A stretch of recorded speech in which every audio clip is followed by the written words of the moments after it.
क्या बहू को रोटियां बनाकर नहीं खिला सकती?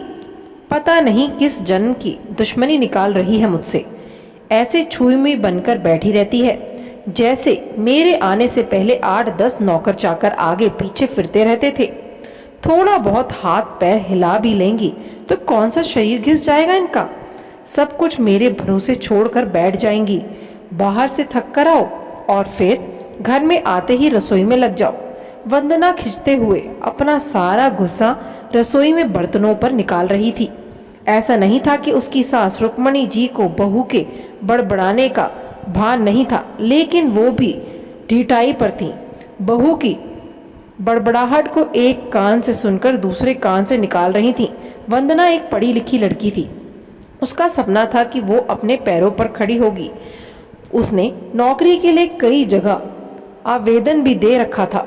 इस बीच जब उसके लिए अनिकेत का रिश्ता आया तो उसने साफ साफ कह दिया कि वो शादी इसी शर्त पर करेगी कि शादी के बाद उसे अच्छी नौकरी मिली तो कोई उसे नौकरी करने से नहीं रोकेगा। आखिर इतना पढ़ने लिखने के बाद वो घर पर नहीं बैठ सकती थी। अनिकेत और उसके घर वालों को इस बात से कोई आपत्ति नहीं थी कि उनकी बहू नौकरी करेगी, इसलिए दोनों तरफ से खुशी खुशी ये रिश्ता हो गया। शादी के कुछ दिनों बाद ही वंदना का ज्वाइनिंग लेटर आ गया। जिस दिन वंदना को ने अपने ससुराल वालों को कहा था कि वो अब नौकरी करेगी तो उसकी सास रुक्मणी जी ने सारे परिवार के सामने कह दिया था, बहू नौकरी करे, इससे मुझे कोई आपत्ति नहीं है। मैं ये भी नहीं कहूँगी कि वो पहले सारे घर का काम करे फिर नौकरी पर जाए, लेकिन मैं भी अब पहले की तरह पूरा घर नहीं संभाल सकती। मुझे सब कुछ मंजूर है, लेकिन मुझसे ये उम्मीद मत रखना कि मैं बहू को रोटियां बनाकर खिलाऊंगी। मुझे पता है कि अगर मैं एक बार इस भंवर में फंस गई तो जिंदगी भर नहीं निकल पाऊंगी। उस वक्त सबको रुक्मणी जी की बातें सुनकर हैरानी हुई थी। उनके पति ने तो ये भी कहा कि मुझे नहीं पता था कि मेरी सीधी सरल पत्नी भी सास बनते ही अपना रूप बदल लेगी। लेकिन इन सब बातों का रुक्मणी जी पर कोई असर नहीं हुआ। वो तो अपनी जिद पर अड़ी थी। खैर, वंदना को तो नौकरी करनी ही थी, क्योंकि घर के थोड़े से काम के लिए वो अपनी इतनी अच्छी नौकरी तो नहीं छोड़ सकती थी। वहीं उसके पति और ससुर जी ने भी नौकरी की इजाजत दे दी थी, तो वो फिर कहाँ रुकने वाली थी। इस समस्या का ये हल निकाला गया कि घर के कामों के लिए एक कामवाली और खाना बनाने के लिए एक कुक रख ली जाए। खाना बनाने वाली सुबह और शाम का खाना बनाकर चली जाती। वंदना का काम था ऑफिस से आकर बस खाना परोसना। यूं ही दिन निकलते रहे थे। वंदना की शादी को 2 साल हो चुके थे। अब तो वंदना और बाकी घर वालों को इस रूटीन की आदत हो गई थी, लेकिन मुश्किल तो तब होती थी जब कभी खाना बनाने वाली छुट्टी ले लेती थी। ऐसा ही कुछ इन 2 दिन से हो रहा था, जिस कारण से वंदना खिंची हुई थी। ऑफिस से आकर रोटियां बनाना उसे बहुत बड़ा बोझ लगता था। वैसे तो रुक्मणी जी इन दिनों में सब्जियां काट कर बना देती थी, लेकिन बहू के ऑफिस से आने के बाद रसोई में झांकती भी नहीं थी। उस समय वंदना को अपनी बैठी हुई सास बहुत चुभती थी। वो बड़बड़ाती रहती और रोटियां बनाती रहती।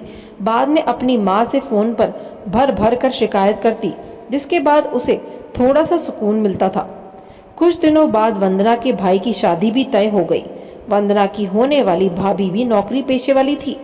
वंदना की माँ ने सगाई के वक्त ही खुश होते हुए गर्व से कह दिया, भाई मैं तो और सासों की तरह नहीं हूँ जो बहू के आने पर हाथ धरकर बैठ जाऊं। जब अभी तक पूरा घर संभाल रही थी तो अब क्यों नहीं, मेरी बहू को मेरी तरफ से पूरी छुट्टी रहेगी।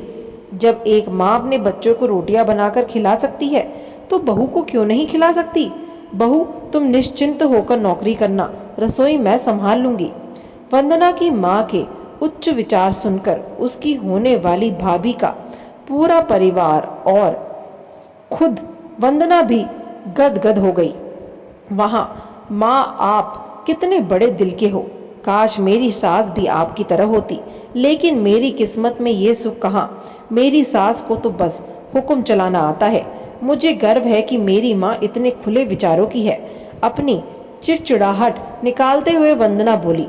कुछ दिनों में ही वंदना के भाई की शादी हो गई और कुछ दिनों बाद ही वंदना की भाभी ने अपनी नौकरी ज्वाइन कर ली। वंदना की माँ भी अपनी बहू को हथेलियों पर रखती थी। सुबह उसका नाश्ता, टिफिन, फिर रात का खाना भी तैयार रखती थी। अपने हाथों से परोस कर सबको खाना खिलाती थी। उनकी बहू भी मम्मी जी करती हुई अपनी पसंद नापसंद बताती रहती थी, जिसे वंदना जी की माँ बड़े चाव से पूरा करने में लगी रहती थी।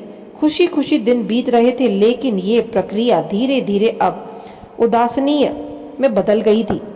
वंदना की भाभी को अब कुछ भी ना करने की आदत पड़ गई थी। एक दिन जब वंदना फोन पर अपनी माँ से बात कर रही थी तो उसकी माँ बस रो पड़ी। बेटा, मैं इतना करती हूँ तेरी भाभी के लिए, फिर भी उसे मेरी कद्र नहीं। अरे मेरी दी हुई छूट अब मुझ पर ही भारी पड़ने लगी है।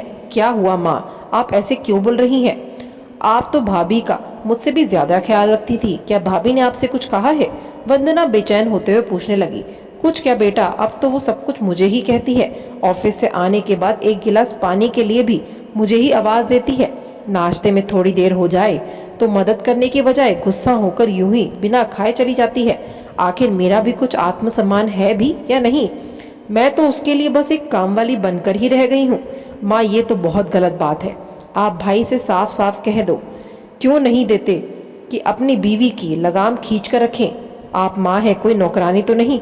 भाभी नौकरी करती है, इसका मतलब ये नहीं कि आप पर हुक्म चलाएगी। गरजते हुए वंदना बोली। किस मुंह से कहूँ बेटा? पहले तो मैंने खुद ही आगे बढ़कर कुल्हाड़ी पर अपना पैर दे मारा, फिर शिकायत किससे करूं? तेरे पापा ने तो कहा था कि बहू को ज्यादा छूट दोगी तो बाद में पछताओगी, लेकिन मैं ही बड़ाई की भूखी थी जो अपनी बहू को सर पर चढ़ा लिया। एक बात कहूँ बेटा, तू चाहे अपनी सास को कुछ भी कह, लेकिन समधन जी का ये फैसला सही था कि वो बहू को रोटियां बनाकर नहीं खिलाएगी। एक बार वो सबकी नज़रों में बुरी अक्खड़ सास तो बन गई, लेकिन आगे के लिए काम से कम अपना आत्मसम्मान तो बचा लिया। अब ना तो तू उन्हें कोई ताना दे सकती है और ना ही कोई रिश्तेदार। काश मैंने भी शुरू से ही यह घर गृहस्थी की पूरी जिम्मेदारियां अपने सिर पर लेने से इनकार कर दिया होता तो आज मेरा ये हाल न होता। माँ की बातें सुनकर वंदना निशब्द हो गई। भारी मन से उसने फोन रख दिया। बाहर हॉल में आकर देखा तो सास ससुर आराम से बैठकर बातें कर रहे थे। बातें करते करते उसकी सास अपने नाखूनों पर नेल पॉलिश लगा रही थी, जिसे देखकर ससुर जी उन्हें चिढ़ा रहे थे। अब बुढ़ापे में ये फैशन करके किसे दिखाओगी? मेरी तो नज़र भी कमज़ोर हो गई है, किसी को नहीं दिखाना मुझे। मैं तो अपनी खुशी के लिए लगाती हूँ। सारी उम्र तो घर गृहस्थी में उलझी रही, अब अवकाश का वक्त आया है तो अपने शौक तो पूरे कर लूँ। पता नहीं कब भगवान के घर से बुलावा आ जाए। वंदना की सास मुस्कुराते हुए बोली। पता नहीं आज क्यों वंदना अपनी सास की बातें सुनकर चिढ़ नहीं रही थी, बल्कि वो भी मुस्कुरा उठी।